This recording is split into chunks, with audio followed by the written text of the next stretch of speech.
welcome to the channel. This is Mercedes an S-Class. This is a W221. It's an S550. Today I'm going to explain to you guys about the fuse box diagram, which is going to be on the front side, which is the engine compartment. So I'm going to take you through all the stages, showing you whether the relays locations and what they are for, and whether the fuses and what they are for, so that it helps you cut short your time for identifying a fuse and then fixing it. Alright, let's begin.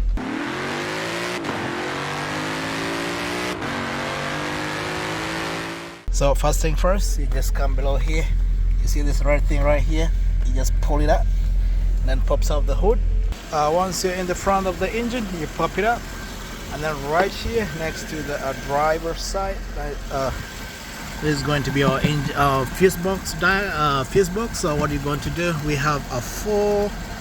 This is Allen key 4. 1, 2, 3 right over there, and then there is the 4th one. So you get it out of the way. So you get your Allen key 4, and then you can start removing them.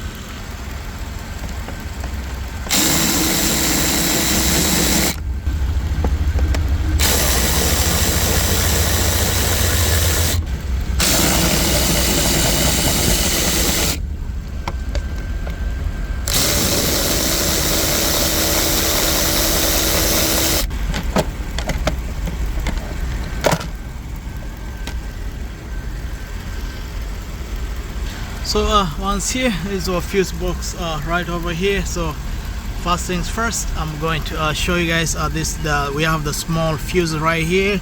We have numbers in between them. I don't know if you guys can see, there are numbers in there.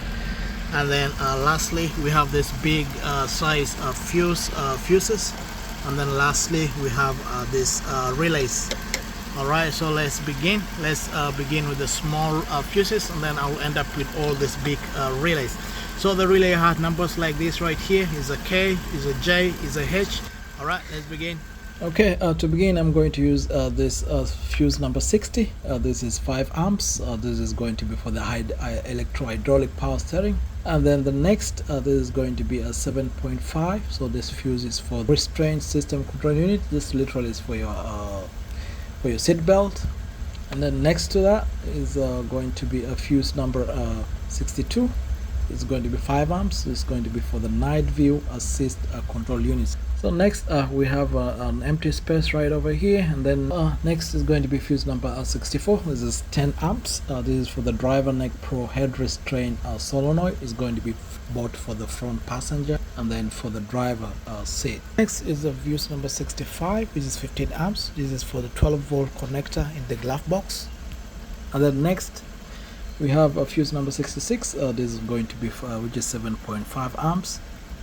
This is going to be for the DTR controller unit. It's literally is for the Distronic. Then once that is done, we move to this next section, and then we start with this of 30 amps. Is going to be fuse number 41. Is for the slave wiper motor, and the next one is going to be fuse number 42. It's going to still be 30 amps. This is for the master wiper motor. If you have an issue with the wiper motor, you just check these two. Next is this 15 amps, which is going to be fuse number 43. This is a very common one, most people will have to replace most of the time. This is for the front cigar lighter. Then next to this, there's going to be an empty fuse area, and then the next one is going to be 5 amps. It's going to be fuse 45. Is going to be for the power electronic circulation pump 1. So it's common for the auxiliary electric coolant pumps in the engine area. Next is going to be this 15 amps. This is fuse number 46. This is going to be either for ABC control unit, or it's going to be for the Airmatic with ADS control unit. So this is for the suspension. And then the next 15 amps is going to be fuse number 47. This is for the front sum control unit, which is responsible for the steering module column going up and down. The next 15 amps too is going to be for the steering column in and out motor. The next is going to be fuse 49, which is 10 amps. This is for the steering column module. Next is going to be this 15 amps. Is going to be fuse number 50. This is for the ASC control unit. So literally this is for the air conditioning. And last but not least on this section is going to be this 5 amps. Is fuse number 51. So this is going to be for the command display. And then once we're done with that section, we come to the middle right here. This is going to be 15 amps. This is going to be fuse number 52. is going to be for the horn. And then we move down right here, we have the 745 amps. This is fuse number 40. It's for upper control panel control unit. Then the next is going to be 7.5 amps. Is going to be for the instrument cluster. The next is going to be 7.5. It's going to be for the central gateway control unit. And then we come to 7.5 amps. This is going to be fused for EIS control unit, electronic ignition. Then next we come to this 10 amps. Is going to be for the data link connector pin.